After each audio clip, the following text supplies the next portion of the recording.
Okay, expert hour back. Hopefully, we got young Jack in the building soon, but I'm joined with my good friend Nibs. Nibs, what is going on? What's happening, baby? Man, I'm just glad to be back. You know, gonna be on here full time now, so it's always good to be with you. Rocking the OnlyFans gear. That if you don't know, go to onlyfans.com/itrbox and get that exclusive content you can see nowhere else. You can see a bunch of stuff that you can't see anywhere else. This week we got Christian Baez unreleased training footage. We got the full Adam Lopez interview that you can't see anywhere in its entirety, just like that. And Nibs, how much does it cost to join our OnlyFans? Good question. I haven't checked it out yet. Well, I was queuing you up to say zero. It's free. Zero. So Okay. it costs absolutely nothing. I was queuing you up for that one, but let's start this show with some topical news. Errol Spence Jr. is fighting Keith Thurman. It looks like my man Jack is jumping in. I'll throw it to you, Nibs, to start. How do you feel about Errol Spence, Keith Thurman being possibly announced, possibly taking place at 154 pounds? Um, yeah, let's just start open ended. I just think that means the end of the hope of the super fight we were all looking for, right? Between Spence and Crawford. I think once Spence moves up to 154, if that is the where the fight's going to take place, then it's a wrap. Like I don't think he's going to come back down, and I don't think Bud's going up to 154, at least not right away to get a Spence fight. Like if he goes up there, he'll take a soft touch before he gets with Spence. You know what I mean? So I just don't think that now the fight we all want to see is a reality anymore. I'm actually the fight itself though, like Thurman and Spence, it's a good fight. As far as I'm concerned, like it'll be competitive for as long as it will, but I see Spence pretty much just running away with it.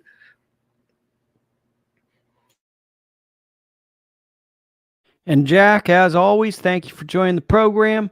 What do you think about the possible news of Keith Thurman, Errol Spence Jr. possibly fighting, rumored date of April, 154 pounds? So I got the same feelings as Nibs on this one for the most part. I do think that if Spence is going up to 154 for this fight, I think that's it's not a one-off. I think that he'll be at 154 for good.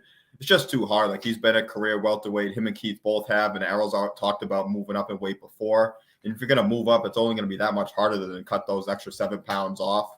So I just think on his body, it's a lot easier. I mean, I'm not too upset. I'll be excited about the fight. I do think obviously it's not as big as a fight as it would have been a couple of years ago, but I think just the big thing is that we're probably not going to be getting Spencer Crawford, and that's obviously what most people are focusing on. I think for me, the big issue beyond we're not getting Spence and Crawford, which I do think we're going to get it. I just think we're going to get it at 154 and we're going to get it well past when we wanted. The issue for me is simple. In 2017, maybe 2018, I want to see Errol Spence fight Keith Thurman. It's now 5 to 6 years later. We're getting this fight far too late. Thurman has fought since 2019. He's fought 2 times. It's Pacquiao and Barrios. The world's not really clamoring for this fight. The world's accepting it based off the accolades of Keith Thurman. He had fought on CBS twice. He has fought Sean Porter. He's beaten Danny Garcia. But at the same time, it feels like Errol Spence kind of is the future. And Thurman, does any of the panelists get the feeling that Thurman still has that passion when he was screaming KOs for life and he was saying burn money? I just don't think that's the same guy. And I think people like Sean Porter even allude to that now when they talk about Thurman. No, I don't think he is. I think, it's now you get Keith Thurman the opponent. You know what I'm saying? As opposed to Keith Thurman the champ. And that's no knock on Keith. I mean, what he's done over his career is excellent. He's got a dope resume. But at this point in his career, fighting the big dogs, fighting the top guys, he's just not there anymore, I don't think.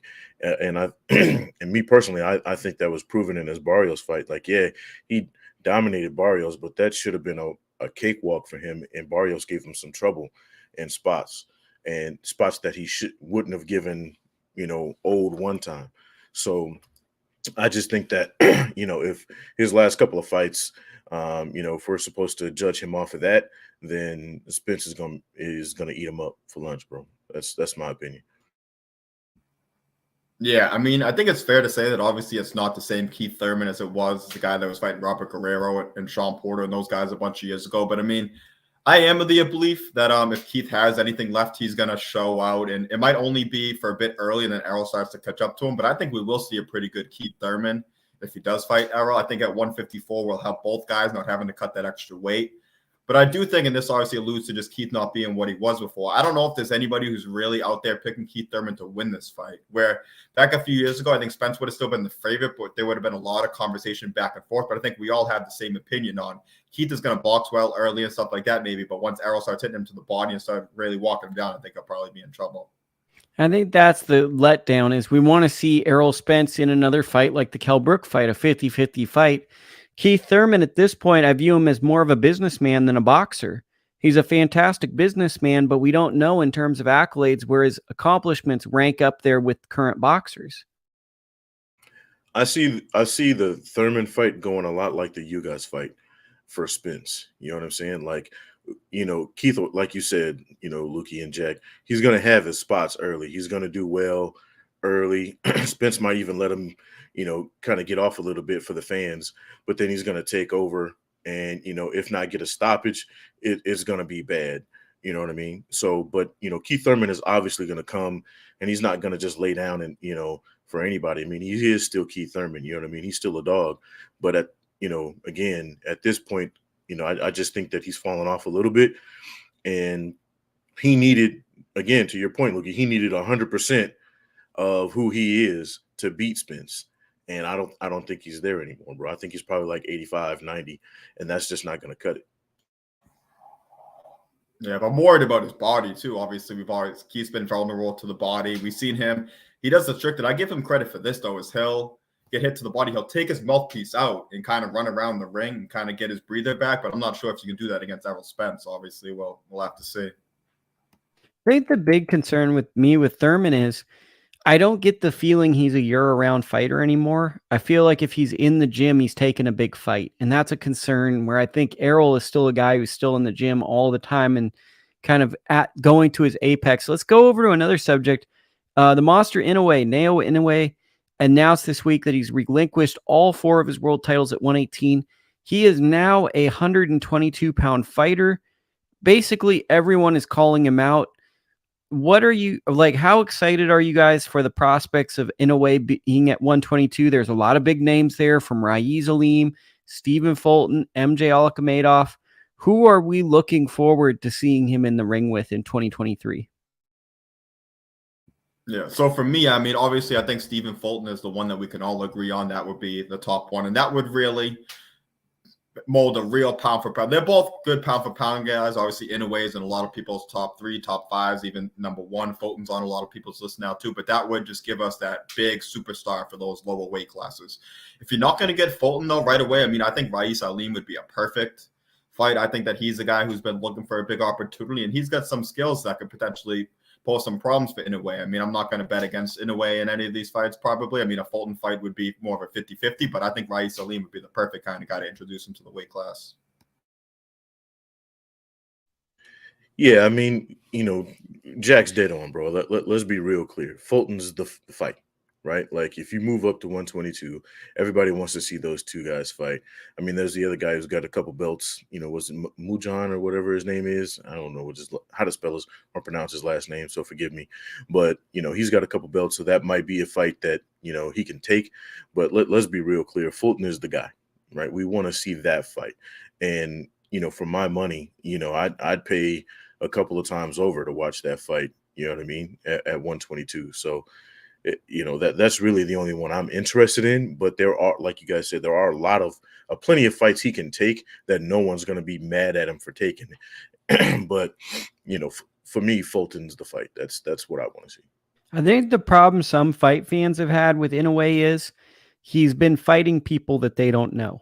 So Inoue could be fighting the best fighter in the world, but because they haven't watched him for 4 to 5 years, 2 to 3 years on their TV screens, it doesn't mean a thing. And now I got the nibs thing going, but I fixed it. So Inoue is a guy who I think there's been a lot of stories written about him, but there's not been a lot of stories told about his fights and his accomplishments per se.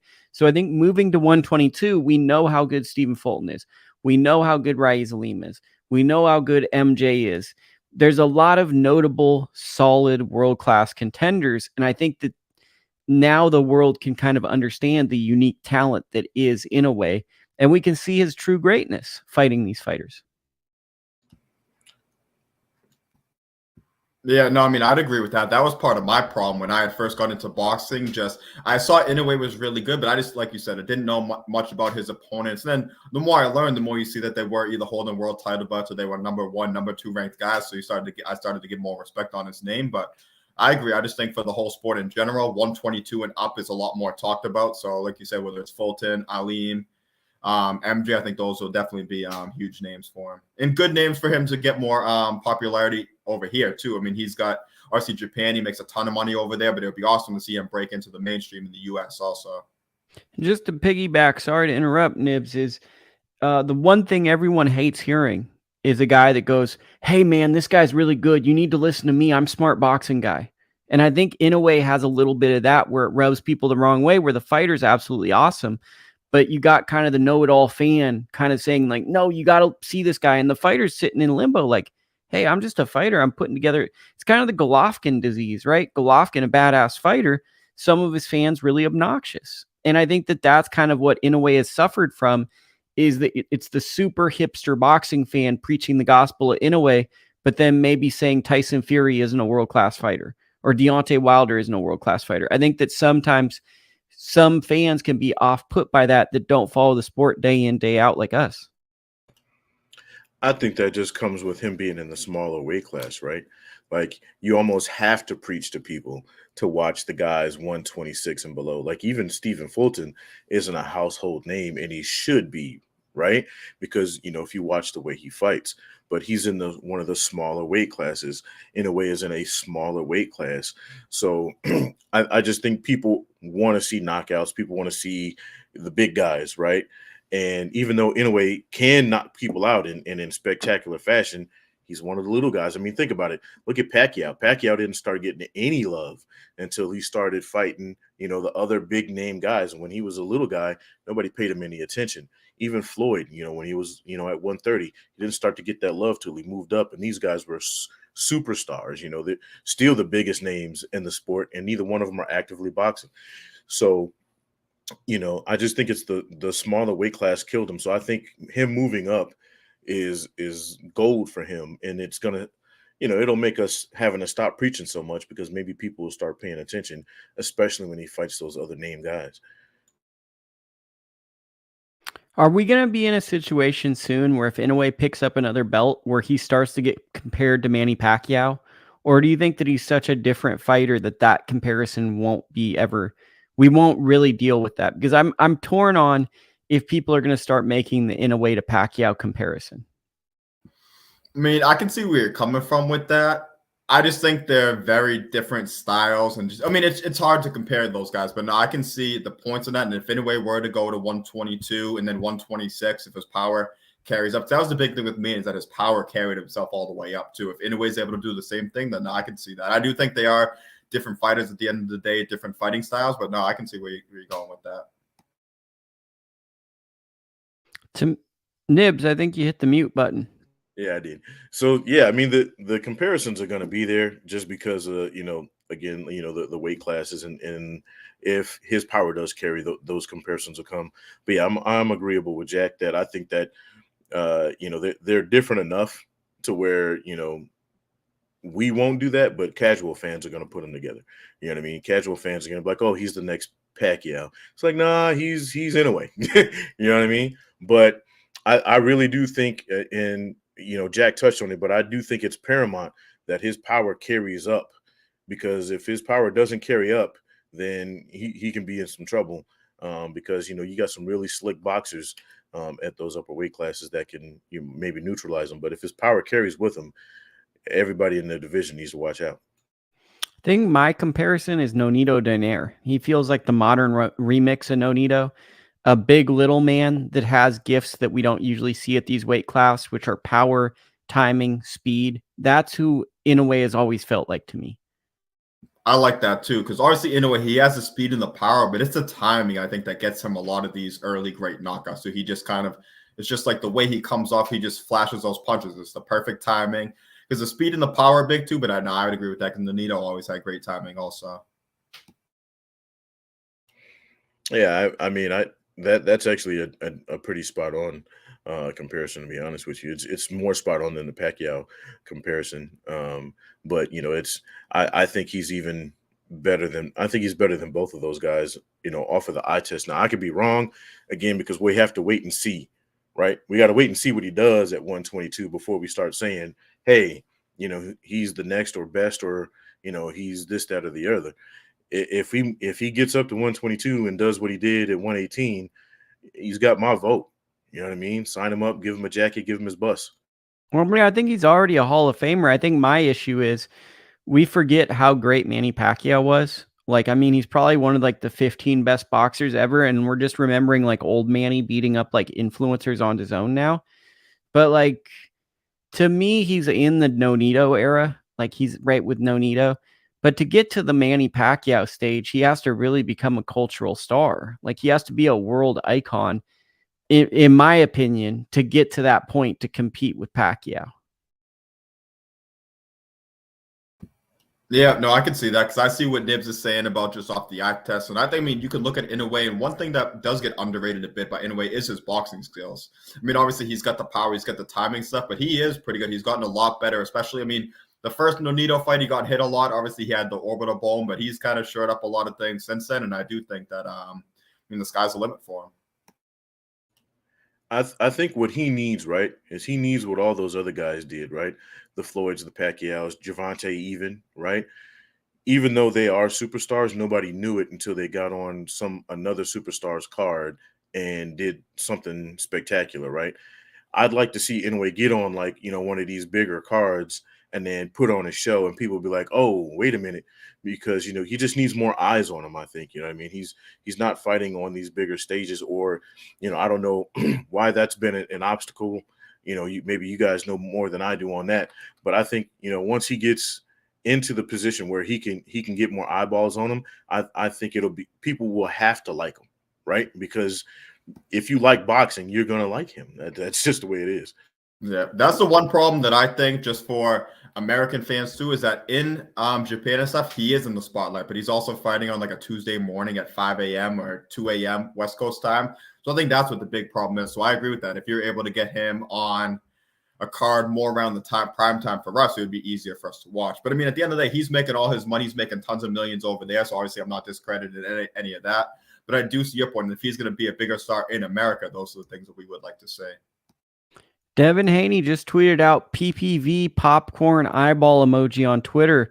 This just recently happened. There's rumors he's going to fight Lomachenko. Do you guys think this is him signaling that the Lomachenko fight might be on pay-per-view, or what are your guys' thoughts on this cryptic tweet? It's funny because I just saw the same thing. I didn't know if I should bring it up or not, but yeah. So I don't know. I'd assume that's probably what he's doing. Otherwise, I'm not sure why he's really saying it. They're probably talking about it being on pay-per-view or stuff like that. So I mean, I don't know. I mean, in this age with pay-per-views, that's a fight that I'd be willing to definitely pay for. I mean, it's a top-end fight. Hopefully they stack up the undercard too, but I'd assume that obviously that's along the lines of what they're doing, because otherwise I'm not sure why he would really tweet that out, but obviously we shall see. Yeah, I mean, I think it's self-explanatory, but it's one of those things, where we've been fooled a lot recently, right? So like, I don't want to jump the gun and be like, oh yeah, it's going to be on there, and then it ends up being on like ESPN Plus. Maybe it'll be on ESPN Plus pay-per-view. You know what I mean? Like, I guess that was what some people were talking about. But, either way, I'm going to watch it. I mean, it's Lomachenko, it's Devin Haney, it's the undisputed championship. Yeah, I'm going to watch it. So it doesn't matter where it is. And it's an interesting fight. I think that when fights are on pay-per-view, this is a fight that I'm interested in, and it matters. Now I'm going to throw at you guys another conspiracy idea, conspiracy corner. Is there a chance that in April, May, June, instead of Ryan Garcia, we see Tank Davis fighting Gary Russell Jr.? Gary got into it with Meek Mill at his fight. Gary announced that he's no longer at featherweight. Is there a chance we see Gary Russell Jr. versus Gervonta Davis? I mean, I think potentially. I was watching a live earlier of just Gary in the gym. He was working on some stuff. I was just watching that he was on there. But I mean, I think the Ryan fight is still the one that everyone's looking forward to. There's no total agreements or anything like that. And obviously, we know enough to know that until there's a contract signed, we're at the press conference, and even they're walking into the ring, we don't really have a fight yet. But I mean, I'd be interested for that still. I mean, obviously Gary lost to Magsayo, but he also got hurt in that fight. So I think if he was fully healthy, that fight might have gone a different way. So I mean, I would obviously want the Ryan Garcia fight first, but if that ever fell through, I think Gary Russell would be not a bad replacement at all. It's an intriguing fight, but let's be clear. Fight Ryan Garcia next, bro. Like, Ryan Garcia, he intentionally did not take a tune-up fight so that you guys could fight next. And it's supposed to be happening in April. Let's cut the BS. Let that be what it is. Now, if he wants to fight Gary after that, sign me up for that all day, you know. But yeah, no, Ryan first, bro. We waited long enough. You were supposed to fight him before. Let's get it now and make it happen. It just feels like this Gary Russell Tank fight is definitely building. And with the Meek Mill Gary Russell issue, I feel like it's now not building. It's an inevitable. It will be an attraction to a lot of people because Gary Russell was trending on a lot of media outlets he's never really even been on because of that altercation. Yeah, and I mean, Gary's on the downside now. He's been inactive and stuff like that. And I'm a big believer in Tank. I think he's one of the best fighters in the world. But I mean, that'll be an interesting fight too, because I think if Gary if it's at 130 or 135, if he's fully motivated and in a camp and with his boxing skills, it'll be an interesting fight. I mean, I wouldn't pick against Tank to win that fight, but I think Gary could give him a hell of a test. I need to see Gary Russell bounce back first. For me personally, right? Like, yes, I would watch the fight. I'd sign up to watch it. You know what I mean? They could fight on the street corner and I'd watch that fight. But I want to see Gary come back first and beat somebody that I respect. And then I'd say, okay, now you can call out Tank. Because let's face it, Tank is big money. Everybody's going to want to fight Tank now because it's a big check. You know what I mean? But nah, you got to earn that back, bro. You know what I mean? You're not in his realm yet. Ryan Garcia is, because how many people he's going to, how many eyeballs he's going to bring to the table. So let's do that first. Speaking of Tank, Jack, we never got your take on the Tank fight. We've kind of ran our course on that with all the programming we've put out. But do you have any thoughts that you didn't let get your opinion heard on that? Feel free to speak now on that.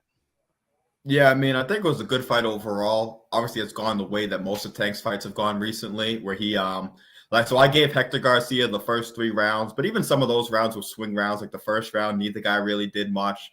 Hector uses combinations a bit, but I was never really in a spot where I thought he was going to be able to sustain that long term, because Tank was definitely stalking him and being nice and being aggressive, but not being too aggressive. He's like kind of stepping forward a bit, but he's taking his time as he does it. And I just felt like when you got to round 4 or 5, there was a flip that switch. And I think from that point on, it was all Tank.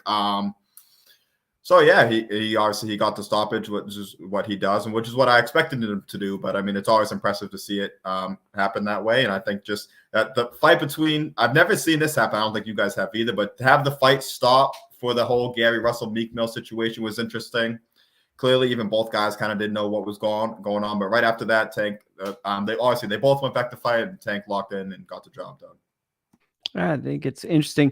Now let's switch over to the top rank card. Top of the bill, we've had friend of the program, Stephan Shaw, friend of the program, Johnny Rice. Obviously, Johnny's fighting Guido Vianello on short notice. Efe Ajagba and Stephan Shaw got made maybe 3-4 weeks ago at most. Sort of short notice. If you guys saw the weigh-in, did you see any body language, anything about these fighters that gave you any sort of clue about what we can expect tomorrow? I saw the weigh-ins earlier. I think Stephan Shaw looked really confident. Obviously, you always got to be careful because Efe can punch, but it seems like he's ready for his moment and stuff like that. Obviously, he's been waiting for it. He's been around the game for a long time. He's been soaking up a lot of stuff, so I think he's totally ready to go. I think Johnny Rice looked in really good shape too. I know you had mentioned how he was lighter than the Coffey rematch, so I think that he's going to be in a hell of a fight against Guido also. Yeah, I feel like Shaw's going to win this fight. I said this, on Monday, with Dakota, and I'm not switching up on that. I had some time to kind of look at what both guys are bringing to the table, and I think Shaw's style gives Efe the most problems, right? And it's one of those things. Yes, he has to avoid the punch, right? As long as he can avoid the power or roll with it, his the way he fights gives him a lot of problems, and I think he's got the boxing IQ to pull this off. But it's again one of those things. It's such an intriguing matchup because Efe just needs one. You know what I mean? In a very small window. It's like why we watch Deontay Wilder, right? He can be perfect for 11 rounds. He only needs a couple of seconds to put your lights out. So I think Shaw can win it as long as he avoids the big punch. I like Rice, man. I think he does pretty well in that fight. So that's been my take on it. I think one thing about Johnny Rice that gave me confidence, came in at 270, I want to say 2 or 3. For the second Michael Coffey fight, he came in very heavy at 283. For the first Coffey fight, he came in at 268. To see him closer to that first number when he had that knockout performance, if you're thinking Johnny Rice is going to have a good performance and you're betting on him, it definitely feels good to be on the guy that's coming in more towards that weight. To me, when I look at that fight, Guido Vianello, he's a smaller guy at 240, which that sounds funny to say a 240 guy's smaller guy, but he has a high work rate. And it's going to be interesting to see how his work rate changes or doesn't change against Johnny Rice, who's a big guy, throws straight punches. And at times, Johnny has had trouble having a high work rate. So I'm curious to see how that plays out.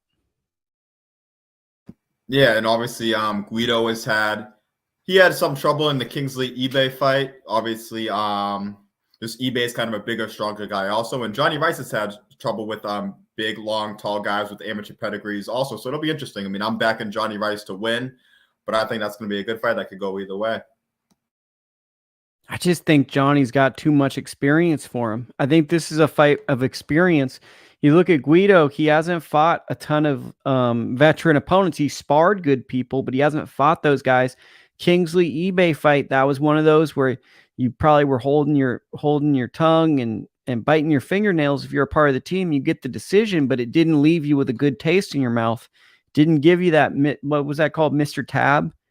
The soda that didn't taste I forget there's a soda that didn't taste good. It left a bad aftertaste, and now they don't sell it as much. And I think that this fight, to me, when I look at how close it is, the X factor is experience, and Johnny's done that. Oh, we got our guest, Anthony Juice. Are you doing road work? How we live? Oh, I thought we were getting a night jog. How you doing? You're on the Expert Hour. I'm Lukey. The Jack is up there, and we got my man Nibs. It's a pleasure having you on. Why don't you introduce yourself? Pleasure's all mine. Anthony Juice Young from Pleasantville, New Jersey. 24-2, 8 knockouts. I'm actually driving home. I just left the gym. It's all good, man. We appreciate you coming on. I'll get the interview started since I did like some half-baked research. How did this fight come about, bro? Because it seems like when you knocked out Sadam Ali, that was a curse more than it was a gift, because it looks like it's been hard for you to get fights. So how much notice did you get to fight Alexis Rocha? How much notice? How much time did you have? Like, when did you find out this fight was made? I found out 2 weeks ago, so 4 weeks. Okay. And have you been in camp? Have you been training for this fight? Like, what's the camp like for this? Honestly, I was vaguely in the gym, because I fought in October, so I was in and out the gym. You know what I mean, just waiting for a call, like not in killer mode, but I was in the gym 2-3 times out the week, 4 times out the week. I wasn't sparring, and then I got the call, and it was just like, yeah, you got 4 weeks. You know what I mean, they offered me, pretty much gave me all I couldn't refuse, because this fight was offered to me in, I want to say, July, but the money was ridiculous. Like, it was almost like, you know what I mean? Like, come on, dog. Like, what I look like? You know what I mean? They offered me a very, very low number, so I turned it down. And then, you know what I mean? Eventually, I guess they had to scramble and come up with a fight because, Ryan was supposed to be the main event. But he opted out not to take a tune-up fight before the Tank fight. So now they was probably scrambling for a main event. And I got my manager hit me like, yo, you think you'll be ready in 4 weeks? I said, shit. I mean, no disrespect to Rocha because he's good. He's 22-1, and got decent power. He's a good fighter, but he ain't no killer. It wasn't like they called me. It was like, yeah, you got 4 weeks to get ready for Gervonta Ennis. So I looked at it and was like, man, I can be in shape and ready for 12 rounds in 4 weeks.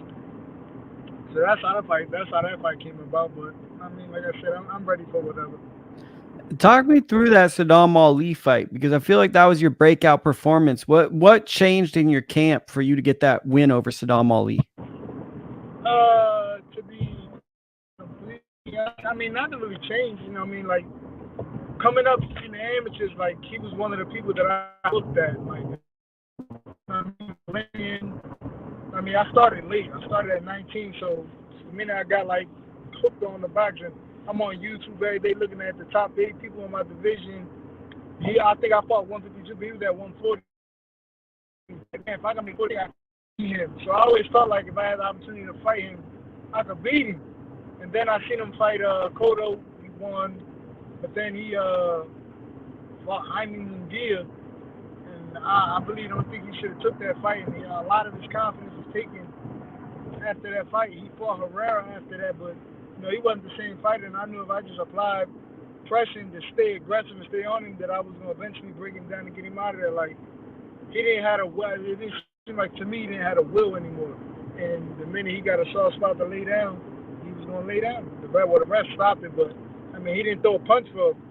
I think I hit him with a body shot with like a minute some change left, and he never threw a punch after that. So what do you assess with Alexis Rocha? Like, when you look at him, how do you view him as a fighter? Like I say, he's a good amateur, from what I heard. Solid fighter. He's consistent. He's gonna keep coming. From what I've seen, he has a pretty good beard, and everything works off that left hand. The right, his lead hand, his jab hand. So he's a solid, tough fighter. I expect a very, very tough fight, but I ain't coming there to lay down. How do you think your power compares to his? You look at his record, he obviously got more knockouts than me, but I feel like I got some power. I won't know until I'm in there in the ring with him. But he's had some fighters that I felt like he should have knocked out, and they was just, So I don't really know what to take from his power. He got a lot of early knockouts early in his career, and then he hasn't really. I think his last 2 opponents he hasn't stopped. So since the Rashidi Ella fight, I think he had 5 fights. I think he might have stopped one of them. Do you think the Rashidi fight changed him mentally?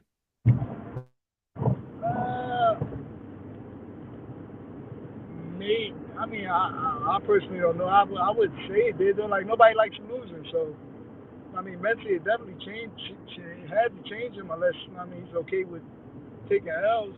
But he fought a tough fight against Rashidi. Rashidi was just beating him to the draw too fast, a little too quick, and by the time you start trying to establish yourself, I think he was down too many rounds. But it definitely changed him, though. Because, you never want to be the same fighter after a loss. Nobody likes losing. If anybody likes losing, I don't know what they boxing for, or competing in anything. So now I'm going to hand off like Jerome Bettis. I'm going to be like a good quarterback handing the ball off. I'm going to throw it to my man, Jack. Why don't you ask our good friend here, we just met him a few minutes ago, some questions about his upcoming fight. It's coming up. It's on DAZN. It's a very good fight. Everyone should tune in and all that stuff. Yeah. First of all, thank you for joining us. It's a pleasure to have you. Pleasure's mine, man. And then one thing is just, it's an unfortunate thing we've seen a lot in boxing recently is that guys get a huge win like you did over Sadam Ali, and then they aren't getting opportunities that they warrant after that. Were there any other fights in between the Sadam Ali fight and the Rocha fight that were presented to you, and for whatever reason, whether it was maybe just a business side or did COVID get in the way, or there any other welterweight fights that you were thinking about during that time? Yeah, I was offered Eddie Gomez, like literally I fought in May. They was offering me to fight at the end of June. I had just took my shahada, so I just became a Muslim. So that was my first Ramadan, and I just wasn't willing to sacrifice that. And then I just fought. Like I fought in March, and then came right back and fought in May. And then they offered me to fight the end of June, so I turned that down. And then I was trying to get that fight again, but the number wasn't right. They wasn't trying. I felt like it was worth more than what they was offering me. They gave me what they had the options after I beat Sadam Ali, so I had. They had me under contract, and they were just offering me minimums of every fight. So I was trying to get a little more, like throw a number out there. They offered me 75,000. I'm like, all right, I'll fight him. Give me 85. I felt like the fight was worth 100,000, but they wouldn't even budge. They're like, nah, well, it's 75 and nothing. So I turned that down or whatever. I think he ended up fighting Rashidi Ellis, and then they offered me Antonio Roscoe, which I accepted. They sent me the contract. I signed it over, and that was supposed to be in March of the next year. And he hurt his ankle, and then I didn't know anything about like it got postponed or what it was. Cause I signed the contract for that fight, and then he got hurt, and then kind of find out a local promoter was trying to work with me, and he called Golden Boy like, nah, we ain't dealing with him no more. So that's how that happened. Yeah. And then I was working with my local promoter, and then I was getting ready to fight in, I want to say, March of the following year, and then COVID happened. Yeah, word. Well, it's good to hear that you're getting the payday that you deserve against Alexis Rocha, and that you're getting the main event headline. Was it at all mentally draining or hard for you to stay motivated in that time where your fights kept falling apart? Absolutely. It was like, I may look young, feel young, but at the end of the day, I'm 34 years old. So it's like, man, do I even want to keep, putting my body through this every day and then nothing coming from it? So it was definitely mentally draining and frustrating. But, I started, like, I ain't never been a quitter in anything I did, so I just stuck with it, and then here we are. Got a call. Like, yeah, you think you can take this fight? Absolutely.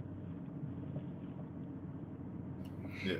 Without a doubt. It's good. With your name, you're always going to be young, too, so that's always a good thing. And just one last question for me. It says, when I was just looking you up earlier, it says that you're originally from the Atlantic City area, which is always has connections with the sport of boxing. Was there a certain fighter or fight that got you interested in the sport when you were younger growing up?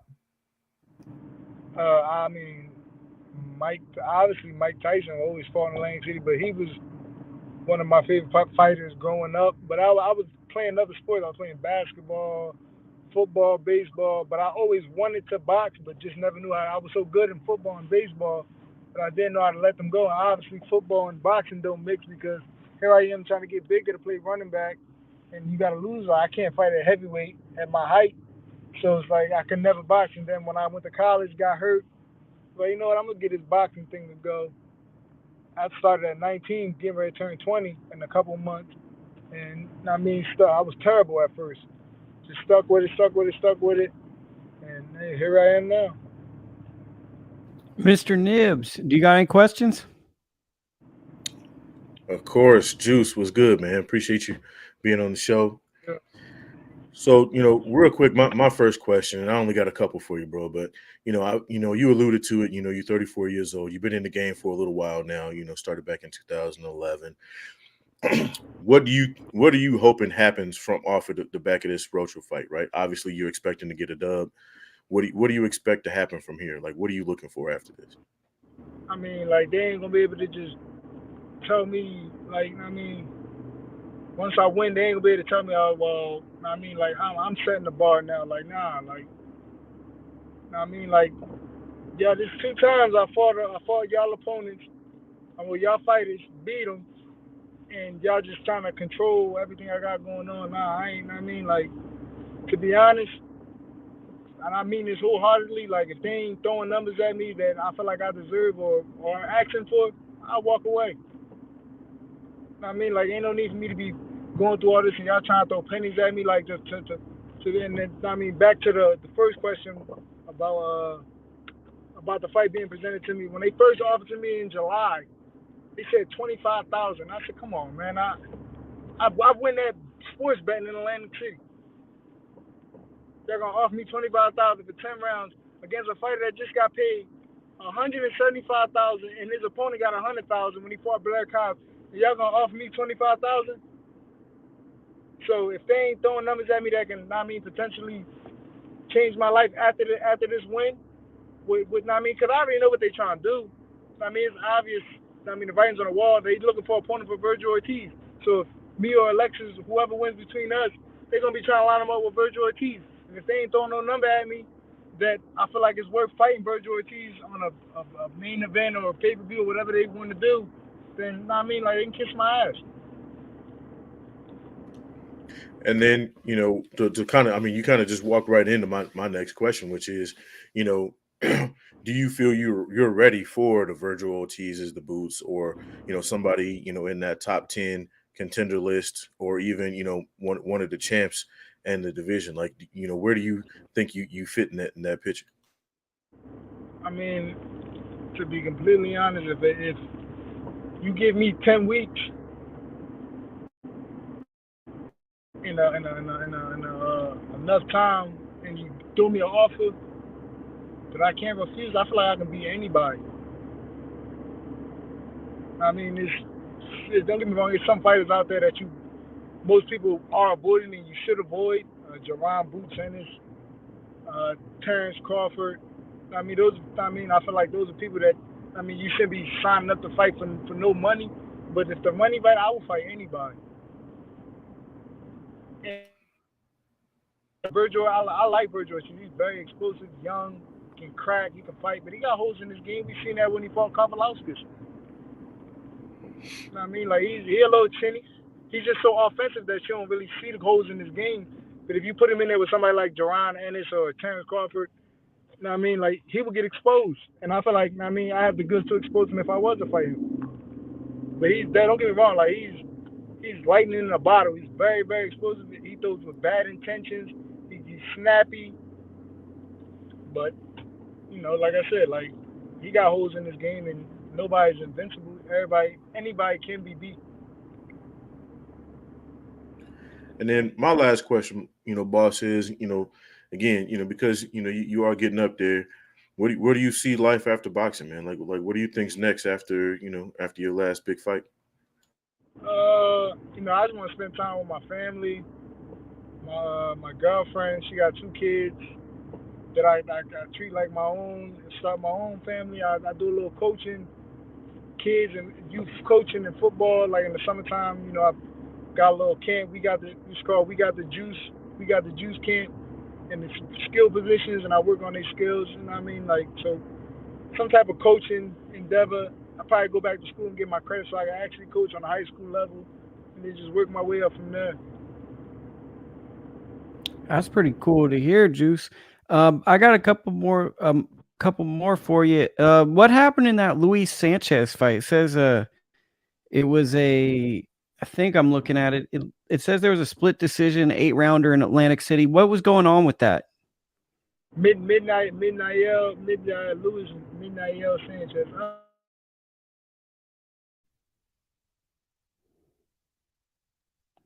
Man, I felt like we were going to get something good. Yeah, I thought the juice was going to give us the juice for a second. I think he'll be back. Guys. I think he hit a dead zone. While we're doing... Oh, there you are, Juice. Sorry, we lost you for a second.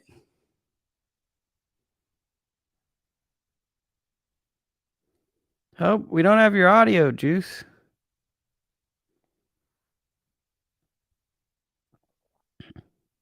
Yeah. Let's see. For some reason, your audio is gone, Juice. Maybe hang up and then come back in and see if that you can get back on. Something like got messed up.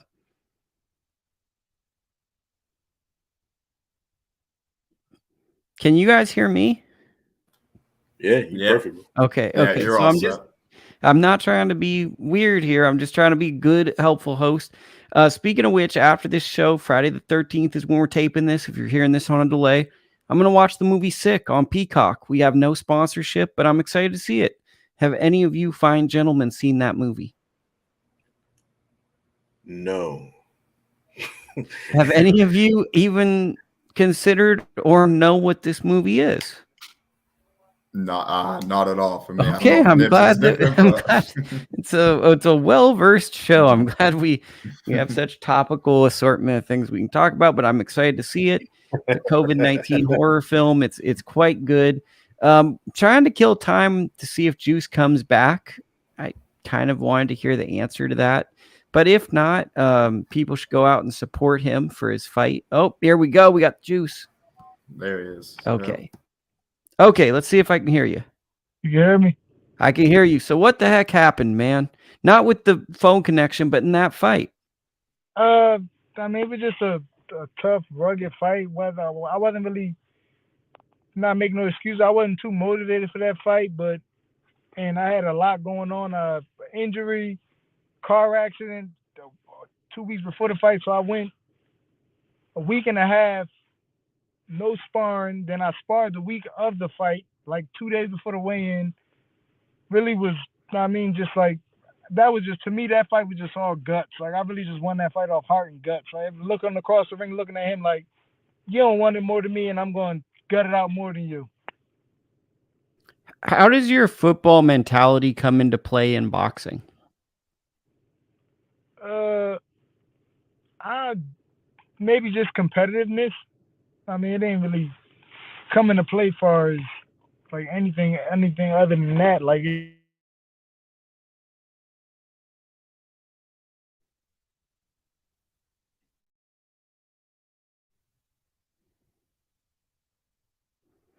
think we got Man another down. Yeah. I'm back. I think we got- I'm here. Oh, you're back. He's fighting it. There we go. What? Yeah, I just, like I said, I just gotta, it's just a competitive edge. It gives me the will to win. The only difference is you by yourself in the ring. You ain't gotta love it. You ain't got 10 teammates to help you. Okay, so shoot with me straight. What's going on with Errol Spence and Terrence Crawford? Who's avoiding who?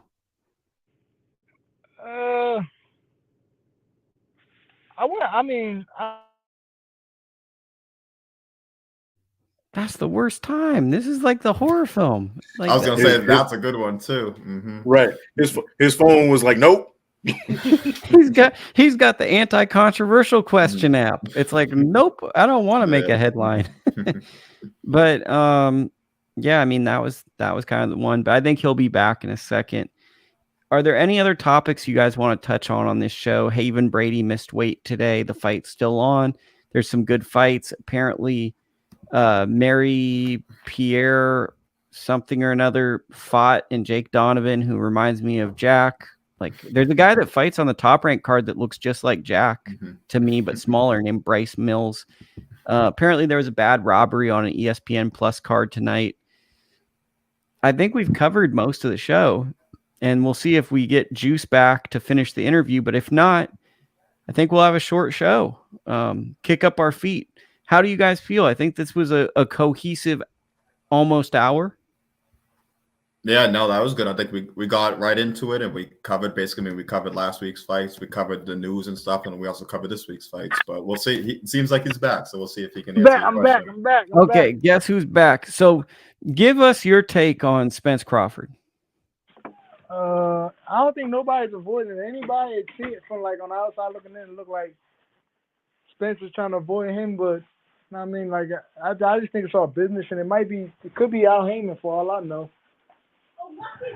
To me, it feels like the business of boxing is ruining the fight. Yeah, that's what I said. Like, because I'm almost 100% sure Errol Spence ain't afraid of Terrence Crawford, and Terrence Crawford ain't afraid of him. Like, I'm pretty sure they want the fight. If they can sign the contracts and handle all the logistics themselves, they would. But obviously, Errol Spence is under Al Heyman. Al Heyman is, a guru, so he ain't gonna go against him. That's who's, made him all this money. Who are you training with for this fight and just in general? Adam Zayas. He used to work with Raymond Ford. Okay, little Ray Ford action. Yep. Yeah. Working with I've worked with Mark Dawson. This little amateur kid that's getting ready to turn pro. He's like number 4 or 5 in the nation. Francisco Rodriguez. Okay, you got like a little squad there. I see Yeah. it. Who's next up in your region? Like, who's the guy we should, as boxing experts, we should be waiting on? Like, that's the next guy to hold it down after you. And my read is probably this kid Francisco Rodriguez. He's lightning, like I said, he's like a Virgil Ortiz, lightning in the bottle, but defensively, I think he's a lot more explosive. I mean, a lot better than Virgil Ortiz. Okay, that's exciting. Yeah, but yeah, I mean, he making his pro debut February. He's actually making his pro debut on my birthday. It's a card down here in Atlantic City, February 11th, which is my birthday. Well, happy birthday. Would you like us to sing you happy birthday on the show? That would probably be really awkward, but we'll do it. Absolutely not. Well, I just had to throw that out there. You know, that would be that's one of those things. Any other fighters out there? Because obviously we're a fight fan show and people are tuning into your fight, but they also like just hearing fight analysts from fighters. They like to think how the fighters think. Any fight out there grabs your attention in the boxing world that you'd want to speak on? I just found out that Raymond Ford is fighting Petufo Diaz, Chris Diaz. That's a good ass fight, bro. Yeah, that's a fight. I mean, Ray's like my little brother, so. Did they spar back in the day? Wasn't Petufo at Chino? Yeah, he was at Argent, but I don't think they ever sparred, honestly. Ooh, so it's like the amateurs. Like, I remember there'd be kids in the gym and be like, oh, they can't spar. They're going to meet in the brackets one day. Yeah, nah, I mean, that's a fight. It was kind of like when Shakur fought Petufo. Like, if Shakur the world champion, he's going to beat him. You know what I mean? Like, if he beats him, then it's like, oh, wow, we know he's for real. So that's how I feel about this fight for Ray. If Ray beats Petufo, it's like, yep, you know what I mean? Start lining him up. I feel like he deserves a title shot. And you can't avoid him anymore. Two things on this. One of those gatekeeper fights. Like, I feel like Petufo gets really slept on for how good he is because, like, the really good fighters have beat him, but he's very good. Two, I feel like also people aren't giving Ray Ford credit for how much he's developing as a fighter. Ray used to put himself on the ropes. Now he's staying in the center of the ring more and commanding fights against tough fighters. His fight against Richard Medina was a hard fight. Yeah. But I mean, we're gonna see that. I don't know when. I think it's scheduled for April. So I mean, in Texas, matter of fact, too. Well, how do you see that going? Obviously, you said you're very close with Ray. I'd assume you'd say Ray's going to win, but what do you think? What do you think he's going to exploit in that fight? His speed. You know, if he uses skills, like you said, stay off the ropes, keep the fight in the center of the ring. I think he's going to exploit the speed differential in that fight. You know, Petufo's good. He's powerful. I sparred Petufo a few times when he was with us. And he's explosive, but, you know, he's small. And he got a little, I mean, I don't want to say it because, I'm cool with Ray, but he got a little, hate to say the word quit, but I ain't gonna say he got quit in him, but if you make him doubt himself, he will. I mean, I think if Ray come out there and just show him who's boss and be explosive and be the fighter that I know he can be, then he should get a win. But if he like lingers on the ropes and allow Petufo to land some of them bombs he be throwing for him to be so small, it could be a long night, but it could be a long night either way. For if Ray do what he's supposed to do, it could be a long night for Petufo, a frustrating night where he just, getting beat to the punch and trying to land a home run shot like he did against Shakur. I gotta ask you this: have you ever who are some of the guys that you sparred in your area that people might like? Did you ever hop in there with Tevin Farmer or any of these guys? Yeah, me and Tev always go at it. I used to always tell him, like, yo, I hate you more than anybody in the gym. He's a real defensive fighter. He's like Sweet Pea. Like, he reminds me of Sweet Pea with his defense. like when you try and load up on him, you're gonna miss every time. I'm one of them people that just let my hands go. So when he lingers on the ropes, I was always tell him like, you get hit a lot when you spar me, dog. So don't, know what I mean? But I sparred Tevin, I sparred Jason Sosa, Jerron Boots Ennis. That's like, Wait, tell us about the Boots Ennis work, because everyone loves Boots. Like, what is that? I've heard it's like being in the Matrix, that he's slipping punches and it's almost like he sees them in slow-mo. I mean, I haven't sparred him in a while, but the times I have sparred him is like, if you like, cause he ain't one of them dudes that's gonna work with you. If I mean, unless you're in his camp and he'll work with you. But if you are outside and you come in the gym, if you ain't in shape and you ain't ready, you either gonna raise your level or you're gonna get out the ring, cause he gonna steamroll you. Know So what I he's mean, gonna step on you. they spar 4-minute rounds in there. So when my first time going up there, they was like, you want to warm up? I got there late. Like, you want to warm up? Like, nah, I'll warm up in the ring. After like the third round, I came back to the corner. I said, yeah, I think I should have warmed up. Well, what should people know about Tevin? Because I feel like Tevin's someone, when I talk to fighters, they deeply respect Tevin. What's something that you'll always remember about sharing time in the ring with Tevin? I don't know. It could be a Philly thing because Danny got the same thing. It's just like the belief. Like no matter what anybody believes or thinks, he believes he's gonna come out on top.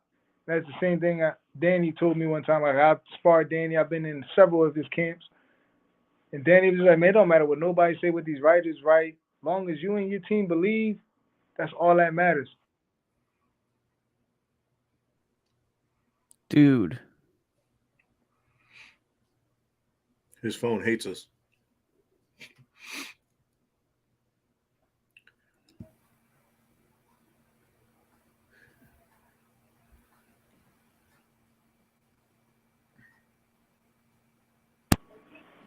You beat the He got count. up.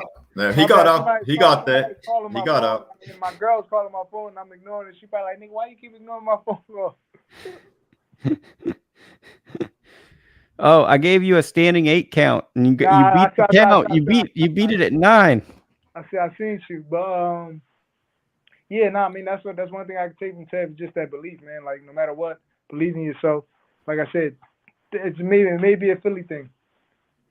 Well, what's the biggest camp you were in with Danny Garcia? Lucas Matisse. What was the mindset of that camp for Danny Garcia and being in that camp? Like, what was those weeks like being in there? Did you feel a change in Danny? Did you feel energy in the team? Like, what was that like? I mean, honestly, I live in Atlantic City, which is 45 minutes away from Philly, so I wasn't like staying up there. I would just come on the sparring days. But so, I mean, he was like, Danny's real. He's about his business. He's quiet. He trains. I mean, ain't too. I'm sorry, babe, for ignoring your calls, but I'm on this. You left your car light on. That's how I was trying to tell you. You might want to go turn that off. It wasn't really much. I mean, like I said, he's about his work. He comes to the gym, he trains, and he leaves. So, I mean, his mindset. I mean, he's a good person. I mean, but he's nasty in the ring. So I would say that his intensity level was picked up like throughout the weeks of camp. This is my final question, and we'll shout out your social media. Who's the toughest person you've ever fought, whether it's sparring or in the ring? Who's the hardest person you've ever been in there?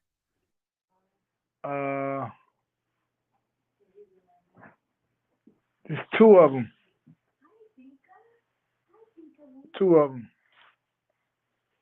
Devin Alexander and Boots Ennis. And you got to explain why.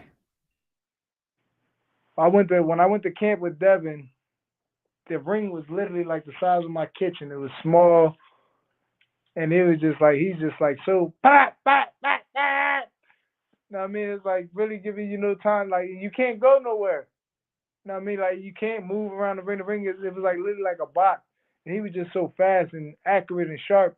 And I think at the time I might have been like 9-0 or 10-0. It was like a whole new experience. I'm away from home. So it was rough. I was a little homesick, and he was at the time. I think he was getting ready to fight Kell Brook, and that fight never came to fruition. But that's who he was getting ready for. And he was on the top of his game at that time, and so it was rough. And Boots, I like you said, obviously it's like the Matrix, and I personally think he's that good, and I see why fighters are avoiding him. I lied. I got one last one for you. Do you remember either your first amateur fight or your first pro fight? And was there something funny about either of those? I remember my first amateur fight. I was just in there just winging. I won though. I made it to the novice Golden Gloves champions in Philly. But I'm be honest, my head was hurting so bad after that fight. I don't know. I don't know how I won because I felt like I was getting hit a lot. But I was just in there winging. And then my first pro fight, I'm going to tell you something funny. I couldn't go to sleep. I literally stayed up 24 hours until my fight. I think I slept on the way to the weigh-ins in the morning. Because in Philly at the time, it was the same day weigh-in. I think I slept, it was in Chester. I think I slept maybe 45 minutes in the car. But before that, I could not go to sleep. I even woke up. I cut all the lights off, up trying to go to sleep, counting sheep. Still couldn't go to sleep. I was so thirsty and hungry that I cracked the Gatorade open, drank it, got on the scale, was like 2 pounds overweight. And then went out and ran to 2 pounds off, then tried to come out, go back, couldn't go to sleep, stayed all the way up into the weigh-in. And that's something funny, I guess. What was the warm-up like if you slept 45 minutes? Like, were you in the locker room tired, getting taped up and stuff? Nah, I was up. No, you gotta think. I went to sleep during the weigh-in, like going to the weigh-in. So when I came home, I actually ate there, then came home. I tried to sleep, but I was just on YouTube watching fights the whole time till like 6 o'clock. Then I left, went there, and then warmed up. And warmed up with Coach Rick. He passed away, but he was like one of the first people around this area that we should do the Roger Mayweather midwork. So the warm up was cool. He's a legend. He had like a DVD business back in the day. Yeah. He passed away, but now that was my guy. Well, Juice, we thank you for being on. Can you shout out your Instagram and Twitter and all that type of stuff? My Instagram is juice_money_LS4. My Twitter is juicemoney11. Follow me on them. And just Instagram juice_money_LS4, and on Twitter is @juicemoney11. Right on. Well, thank you for coming on our show, and thank you for your time. Anytime. Okay, we'll hold you to it. We appreciate your time. Good luck with your fight coming up. We're looking forward to it. Luck for those less prepared. Wish me well. Yep. Thank you. Okay, guys. So now we are kind of ending the show. So, Jack, Nibs, do you have anything else you want to touch on? I feel like that was a pretty solid interview. Nobody's going to go deep dive for Juice Young. I think he's very likable, and he's getting the chance of a lifetime in a couple of weeks against Alexis Rocha. Yeah, I always enjoy when we have fighters on, especially someone like him who obviously he's got real things, like he's got a real fight with Alexis Rocha coming up. So it's always cool to see. I'm always down to kind of learn some of just things that go through these guys' head, and I always enjoy it. It was a good show overall, too. Yeah, I love a final segment where we just talk about how good the show was. That always makes me feel good. Nibs, any final thoughts? Hey, man, it was a pleasure being back with you fellas. I know I've been missing some shows, so it's been love coming back, chopping it up with, Lukey and, and Jack on the #1 show on ITR. You know what I'm saying? That's without saying, bro. Like, we don't miss weeks. We actually have guests that show up, and they're interesting and well-rehearsed questions and stuff. But, we don't have to throw any shade on that one. Yeah. And don't forget to go check us out on OnlyFans. You know what I'm saying? Go get it. OnlyFans.com/ITR Boxing. That is it, guys. We'll see you next week. Take care.